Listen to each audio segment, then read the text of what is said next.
अस्सलामुअलैकुम दोस्तों, मैं हूं असलम आलम और आप देख रहे हैं गल्फ एक्सपर्ट। दोस्तों, यहां पर आप लोगों को एक कमेंट नज़र आ रहा होगा, असलम भाई कैसे हो आप, मेरा वीज़ा आउटसाइड अंडर प्रोसेस है, काफ़ी दिन से मेडिकल के लिए कितना टाइम लगता है। दोस्तों, यहाँ पर आप लोगों ने कमेंट देख करके आप लोगों को बात समझ में आ गई होगी कि ये भाई क्या पूछना चाह रहे हैं। इसका जो वीज़ा है अंडर प्रोसेस है, लेकिन अभी तक जो है मेडिकल नहीं हुआ है, अंडर प्रोसेस दिखा रहा है। तो दोस्तों, यहाँ पर मैं कहना चाहूँगा कि आप में से जो लोग इस वक्त कतर जाना चाहते हैं, खास करके अगर आप इंडियन हैं तो अभी अपना वीज़ा न निकलवाएं, क्योंकि अभी इंडियन का जो वीज़ा बहुत मुश्किल से निकल रहा है। अगर आप लोग वीज़ा के लिए अप्लाई कर भी देते हैं तो बहुत ज़्यादा चांस है कि वो रिजेक्ट हो जाएगा। अगर वो रिजेक्ट नहीं हुआ और इसी तरह अंडर प्रोसेस जो है शो करना शुरू कर दिया, ये भी आपके लिए अलग मसला बन सकता है।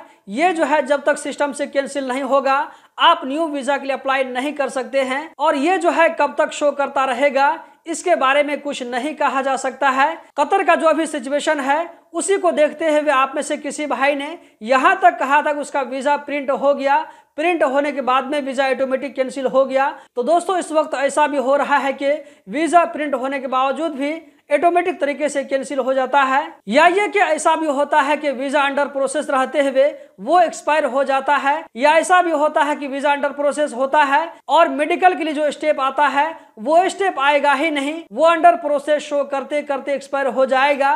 तो ये सारा दिक्कत और प्रॉब्लम अभी जो है कतर वीज़ा में आ रहा है। तो यहाँ पर मैं अपनी तरफ से एक सजेशन देना चाहूँगा कि आप जो है फिलहाल कतर वीज़ा के लिए अप्लाई न करें। होता यह है कि दोस्तों, अगर जो है वीज़ा अप्लाई करने के बाद में किसी तरह का कोई जो है दिक्कत और प्रॉब्लम हो जाता है तो कंपनी वाले उसको वैसे ही छोड़ देते हैं, वैसी हालत पर मालूम करने की कोशिश नहीं करते हैं कि इसका वीज़ा क्यों नहीं निकल रहा है। तो कंपनी की तरफ से टाइम पर रिस्पॉन्स न देने की वजह से नुकसान जिसमें आप ही का होगा कि आपका वीज़ा सिस्टम में पड़ा रहेगा, अंडर प्रोसेस शो करता रहेगा। इस तरह क्या है कि आप दूसरे जगह वीज़ा नहीं निकलवा सकते हैं। आपने जिस कंपनी के थ्रू वीज़ा निकलवाया था, जिस कंपनी को बोला था वीज़ा निकलवाने के लिए, उस कंपनी को आपको बार बार रिक्वेस्ट करना होगा कि इस वीज़ा को कैंसिल करवाइए, हम दूसरी जगह वीज़ा निकलवाना चाहते हैं। आप में से जो लोग नए हैं, ऐसे लोगों को बताता चलूं कि कतर के वीज़ा अगर एक बार सिस्टम में चला जाता है तो वो सिस्टम से जब तक कैंसिल नहीं होगा, अगरचे वो एक्सपायर हो जाए, तो जब तक वो जो है सिस्टम से कैंसिल नहीं होगा, आप उस पासपोर्ट पर दूसरे वीज़ा के लिए अप्लाई नहीं कर सकते हैं।